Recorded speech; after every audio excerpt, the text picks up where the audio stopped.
Hello મિત્રો, એક વાત શેર કરવી છે તમારી જોડે. ગઈકાલે શનિવારની રાત્રે અમે લોકો 3-4 ભાઈબંધ જોડે વીઆઈપી સર્કલે બેઠા હતા. થોડીક વાર બેઠા ને એટલે ત્યાં એક 25-27 વર્ષનો છોકરો આવ્યો.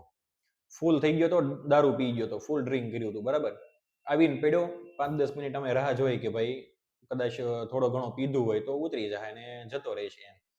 અડધી કલાક થઈને સાહેબ આમને પડ્યો રહ્યો, સૂઈ ગયો હોય ને એ રીતે. એટલે અમે ચેક કર્યું કે ભાઈ શું કહેવાય, શ્વાસ બરાબર છે કે નહીં, ને કમ્પ્લીટ ધડકન ને એવું ચાલે છે કે નહીં. તો બધું કમ્પ્લીટ હતું, એમાં કોઈ ઇશ્યુ નહોતો. પછી એના ખીચામાંથી ફોન કાઢ્યો અને ફોન ખોલીને પાસવર્ડ મારેલો હતો. એટલે પાસવર્ડ અમને પૂછ્યો એ ભાઈને કે ભાઈ પાસવર્ડ બોલ તો તારા ઘરેથી કોઈને બોલાવી એમ અને તને લઈ જાય એમ. તો પાસવર્ડ ખોલી દીધો એ ભાઈ. એટલે અમે એના ફાધરને ફોન કર્યો. એના ફાધરને ફોન કર્યો એટલે લગભગ એને અડધી પોણી કલાક જેવું થયું. આવ્યા એટલે પૂછ્યું કેમ ભાઈ એટલી બધી વાર લાગી એમ. તો કે અમે વેલંજા રહીએ છીએ એમ, એટલે વાર લાગી આવવામાં. હવે આવ્યા ને ત્યાં સુધીમાં અમે ભાઈને લીંબુ સોડા ને છાસ ને એવું બધું અરેન્જમેન્ટ કરી દીધું હતું. એટલે એ ભાઈ થોડાક આમ વશમાં આવી ગયા હતા, વાંધો નહોતો બહુ. પછી અમે એના ફાધરને પૂછ્યું કેમ આમ થયું એમ, દારૂ રેગ્યુલર પીવે છે કે કેમ છે એમ. તો એના ફાધરે કીધું કે ભાઈ રેગ્યુલર તો નથી પીતો, પણ પીતો જ નહોતો. પણ આ દિવાળી પછી થોડુંક ડિપ્રેશનમાં આવી ગયો છે એટલે ચાલુ કર્યું હોય કદાચ, અમને ખબર નથી એમ. તો કે શું થયું દિવાળી પછી એવું એમ. તો કે 6 મહિના પહેલા અમે એક મકાન રાખ્યું હતું. દિવાળી પહેલા 6 મહિના પહેલા એક મકાન રાખ્યું વેલંજામાં.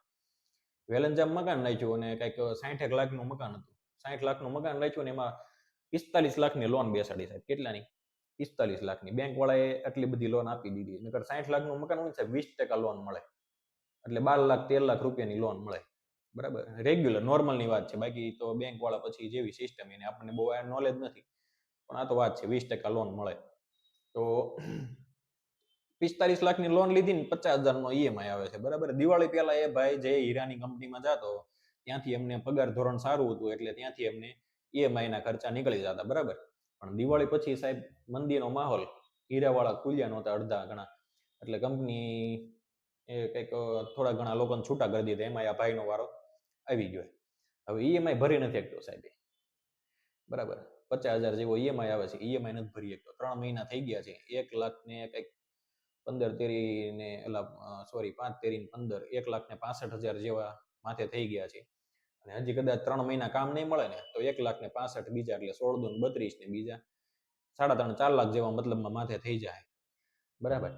તો કીધું કે ભાઈ કેમ આટલું મોંઘું મકાન લીધું ને આટલી બધી લોન બેસાડી એમ. તો એ ભાઈ કીધું એના ફાધરે કે ભાઈ છોકરાની સગાઈ થતી નહોતી, એકનો એક દીકરો હતો એટલે મકાન લેવું પડે એમ હતું.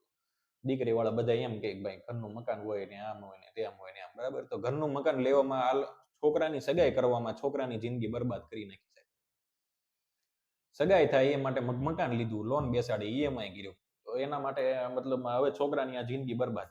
કેમ કે જે 3-4 લાખ રૂપિયા માથે છે ને સાહેબ, એ 3-4 લાખ રૂપિયા કાઢવાને અત્યારે બહુ અઘરું. બધા લોકોનું સેટ નથી થઈ જતું. જેનું સેટ થાય છે એ લોકો 5 મહિનામાં પૈસા કાઢી નાખે છે. બાકી સેટ નથી થતું ને એનું ક્યારેય સેટ થતું જ નથી. એ લોકો વ્યાજમાં અને ઈએમઆઈમાં એમાં જ રહી છે. એટલે મારું કહેવાનું એમ, મારું સાંભળો તોય ઠીક છે ને ના સાંભળો તોય ઠીક છે. હું કઈ મોટો માણસ નથી, કોઈ સમાજનો નેતા નથી, બરાબર. આપણે કોઈ અગ્રણી નથી. આ તો વાત છે એમ. આપણા સમાજમાં, પટેલ સમાજમાં મોસ્ટ ઓફ આવું બનતું હોય છે કે ભાઈ છોકરાને ભણાવવા માટે એના બાપાએ મકાન લે છે, લોન લે છે, ને ભાઈ લોન ભરી નથી શકતા, બરાબર. શું છેલ્લે સાહેબ સુસાઇડ કરવાનો વારો આવે છે, આત્મહત્યા કરવાનો વારો આવે છે, બરાબર. તો આવું ના થાય એના માટે ભલે તમારે દીકરીને સારા ઘરમાં જ આપવાની હોય, કોઈ એવા રખડું ને રેઢિયાના ઘરમાં ન જ આપવાની હોય, સુખી થાય એવા ઘરમાં જ આપવાની હોય, પણ એનું ફેમિલી બેકગ્રાઉન્ડ પણ જોવો સાહેબ. 6 મહિના પહેલા મકાન લીધું છે, બરાબર. સગાઈ કરવા માટે મકાન લીધું. તમને આટલો તો આઈડિયા આવે ને કે ભાઈ શું છે એમ. છોકરાનું બેકગ્રાઉન્ડ તો જુઓ. દીકરીને તમારે સારા ઘરમાં જ આપવાની છે, સંસ્કારી ઘરમાં જ આપવાની છે, પણ એની વાહે એનું ફાઇનાન્શિયલ તો જુઓ તમે, બરાબર. એટલે વાત એ છે કે ભાઈ તમે 50,000 ઈએમઆઈ ભરતો હોય એના ઘરમાં તમે દીકરી આપો છો, એના કરતા 5,000 ભાડામાં રહેતા હોય એના ઘરમાં દીકરી આપો ને. કદાચ 6 મહિના એને કામ નહીં મળે ને તો 6-5 30,000 રૂપિયા, બરાબર. 30,000 રૂપિયાની ઉપાધિ રહેશે. અને કઈ 7મા મહિને, 8મા મહિને, 10મા મહિને કોઈ સારા એવા પગારમાં રાખી લે 30-40,000માં, બરાબર. તો એ વર્ષ દિવસમાં એ ભાઈ છૂટો થઈ જાય.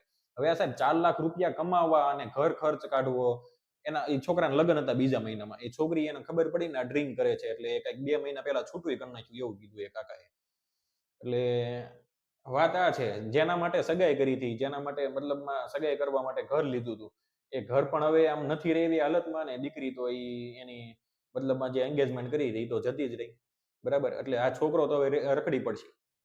એટલે વાત એ છે કે 5,000 ભાડામાં રહેતો હોય ને એના ઘરમાં દીકરી આપો, બેકગ્રાઉન્ડ જોઈને સારું બેકગ્રાઉન્ડ જોઈને ખુશ રહેવું હોય, બરાબર છે, ખાનદાની સારું હોય એવું જોઈને આપો દીકરી, તો એ સારી વાત છે.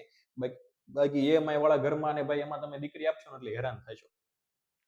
સામે વાળો હેરાન થશે ને તમારી દીકરી હેરાન થશે, બે હેરાન થશે. આપણા પટેલ સમાજમાં સાહેબ દેખાડો બહુ વધી ગયો છે. આની દીકરી આટલા ઘરમાં ગઈ, આવા કરોડપતિ ઘરમાં ગઈ, મારી દીકરી તો એના કરતા સારી દેખાય છે, તો એ તો આના કરતા સારા ઘરમાં જ આવી જોઈએ. અને બધાને એક બીજો ક્વેશ્ચન એક ભાઈ ફાર્મમાં લગ્ન કરવા છે બધાને. સાહેબ સોસાયટીમાં વાડી બનતી બંધ થઈ ગઈ. નવું ડેવલપ થાય છે ને સોસાયટીમાં વાડી નથી બનતી હવે. વાડી બનતી બંધ થઈ ગઈ. કેમ કે કોઈને વાડીમાં લગ્ન નથી કરવા. બધાને સાહેબ 4 લાખ રૂપિયા, કેટલા 4 લાખ રૂપિયા 2 દિવસ ફાર્મમાં તમે મેરેજ કરો ને એટલે 4 લાખ રૂપિયા ખાલી ભાડું થાય એનું. પછી જમણવાનો ખર્ચો અને સોનાનો ખર્ચો અને ભાઈ આલતુ ફાલતુ લોકોને તમારે બોલાવીને જમાડવાના એ બધો ખર્ચો અલગ, બરાબર. હવે ફાર્મમાં લગ્ન કરવા છે બધાને, ફાર્મમાં લગ્ન કરે એટલે 4-5 લાખ રૂપિયા ભાડું થઈ જાય. બીજો ડીજે ફાર્મમાં તમે લગ્ન કરો એટલે ડીજે તમારે એવી લાવવું પડે. નાનું ડીજે પાછું હાલે નહીં અહીંયા ફાર્મમાં. એન્ટ્રી કરાવવાની, વરરાજાની વર વધુની એન્ટ્રી કરાવવાની, 15-20 હજાર રૂપિયા એન્ટ્રીમાં વહી જાય. ડેકોરેશન થોડું ઘણું કરાવો, બરાબર. એટલે તમારે 5-7 લાખ રૂપિયા એમાં નાખી દેવાના. 5-7 લાખ રૂપિયા કમાતા સાહેબ 4-5 વર્ષ વહી જાય. સારો ધંધો સેટ હોય ને તો. બાકી ધંધો સેટ ન હોય ને રોજનું રોજ કરતા હોય ને તો તમારે આખી જિંદગી પછી તમારે બિલ જ ભરવાના રહે, EMI ને આ ને બધું વ્યાજ ભરવાનું ને એવું. એટલે પરિસ્થિતિ આ છે, બધાને ફાર્મમાં લગ્ન કરવા છે. સોસાયટીમાં વાડી નથી, વાડી પડી છે તો એ ખંડેર છે, કંઈક ગોડાઉન કરી દીધા છે, કંઈક કોઈ બરાબર ભાડે આપી દીધું છે. કેમ કે કોઈને વાડીમાં નાનો પ્રસંગ નથી કરવો સાહેબ. ચાંદલા ચુંદડી શ્રીમતે કોઈને નાના સોસાયટીની વાડીમાં નથી કરવા. એના માટે હવે ડોમ બની ગયા. 1.5 લાખ રૂપિયા ભાડું ડોમનું, 50,000, 60,000, 70,000 લાખ રૂપિયા ભાડું. એના કરતા વાડીને કરો ને યાર શ્રીમત. કરોડોપતિના દીકરા મેં જોયા છે સુરતી લોકોમાં, વાણિયા લોકોમાં, જૈન લોકોમાં. કરોડોપતિના દીકરા હોય છે વાડીમાં જમણવાર કરે. 500 માણસ બોલાવીને જમાડ દે. આપણે તો એની માને 1500 માણસ બોલાવવાના. હાવ નક્કામાં. છોકરો ઓળખતો ન હોય, છોકરી ઓળખતી ન હોય, એનો બાપ ઓળખતો ન હોય, એના દાદાના લીધે એને બોલાવવા પડતા હોય. સાહેબ કેવડું લાંબુ વ્યવહાર તો જોવો તમે યાર. જે કરી શકે છે અને આપણે કોઈ પ્રોબ્લેમ નથી. જે કરી શકે છે બિંદાસ કરો વ્યવહાર. તમારે કદાચ 1000 નહીં 5000 માણસ જમાડવાનો વ્યવહાર તમારે કરવો હોય તો કરો, પણ એનું જોઈને જે મિડલ ક્લાસ છે, જે ગરીબ વર્ગ છે, એની પાછળ ના પડો, મરી જાઓ સાહેબ. સમજ્યા? એટલે વાત અહીંયા આવીને એ ઊભી રહી છે કે ભાઈ બધું જોઈન કરો, બરાબર. બીજાના દેખાડો, બીજાનો મતલબમાં બીજાનું જોઈને તમે તમારો ફેમિલીનો દેખાડો ના કરો કે ભાઈ બીજા પાસે શાઇન ગાડી છે, બીજા પાસે બુલેટ ગાડી છે, તો આપણે પણ બુલેટ. ના, આપણે સ્પ્લેન્ડરમાં ખુશ રહેવાનું છે.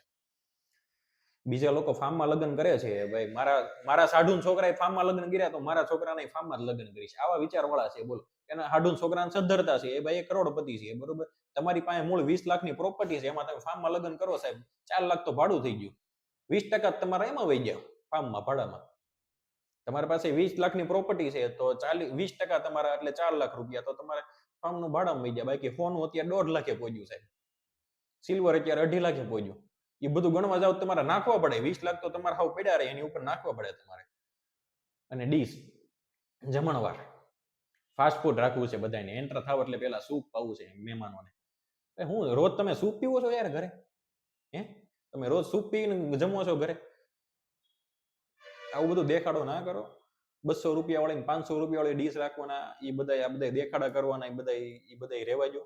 આપણે તમ તારે સેવ ટમેટા શાક ને પરોઠા ને છાશ ને કાંદા ને સલાડ એવો રાખી દેવો ને તો એ લોકો ખાઈને મોજ કરશે, એમાં ધરાશે.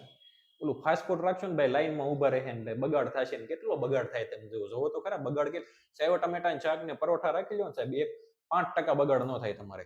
ઓલામાં 30-40% બગાડ. આપણે જોયેલું છે, 2 પિઝાના કટકા લીધા હોય તો 1 પિઝો આખો નાખી દે, એક પિઝાનો કટકો નાખી દે. કેમ તો કે ભાવતો નથી, નો મજા આવી. એટલે વાત આ છે. 60-70 રૂપિયા વાળી ડીશ રાખો યાર, મોજ કરો, એમાં ખાવાની મજા આવે. 60-70 વાળી ડીશ હોય ને, સેવ ટમેટા શાક ને પરોઠા, ભલે આલુ પરોઠા શું કહેવાય ને, ચોલે ભટુરે રાખો સાહેબ, એમાં મજા જ આવે લોકોને. 70-80 રૂપિયામાં પતી જાય, લોકો ધરાઈને ખાય. આમાં તો હું ખાવું સાહેબ, 15 જાતની આઈટમ હોય. 500 રૂપિયાની ડીશ હોય ને એમાં 15 જાતની આઈટમ હોય. એમાં તમને અડધી ભાવે જ નહીં, અડધી તો સાહેબ નાખી જ દેવાની રહી. આપણે જોયેલું છે એટલે આ બધી વાત કરું છું. બાકી આપણને કોઈ શોખ નથી કોઈને સંભળાવવાનો, કોઈને કહેવાનો, બરાબર. આપણે બધું જોયેલું છે. અને હું કઈ એવો બહુ ખાનદાની માણસ નથી ભાઈ, મોટો માણસ નથી. મારું બધા સાંભળે તો એ કેટલા 10 મિનિટનો વિડીયો થવા આવ્યો તો તમે બધા સાંભળો છો તો સારી વાત છે. બાકી વસ્તુ આ છે. તમે મારો વિડીયો જોયો અત્યાર સુધી તો બહુ સારું લાગ્યું, અને વિડીયોને શેર કરી દેજો, ચેનલને સબસ્ક્રાઇબ કરી દેજો, અને બને ત્યાં સુધી આ વિડીયો શેર કરજો એટલે લોકોમાં થોડીક ઘણી આમાંથી આપણે એક જણો પણ વાડીમાં લગ્ન કરશે ને, બરાબર, નાના ઘરમાં દીકરી આપશે, વાડીમાં લગ્ન કરશે, તો આપણો વિડીયો આ સક્સેસ થયો ગણાય. એટલે બાકી પછી તમારી બધાની ઈચ્છા, હરી ઈચ્છા બળવાન.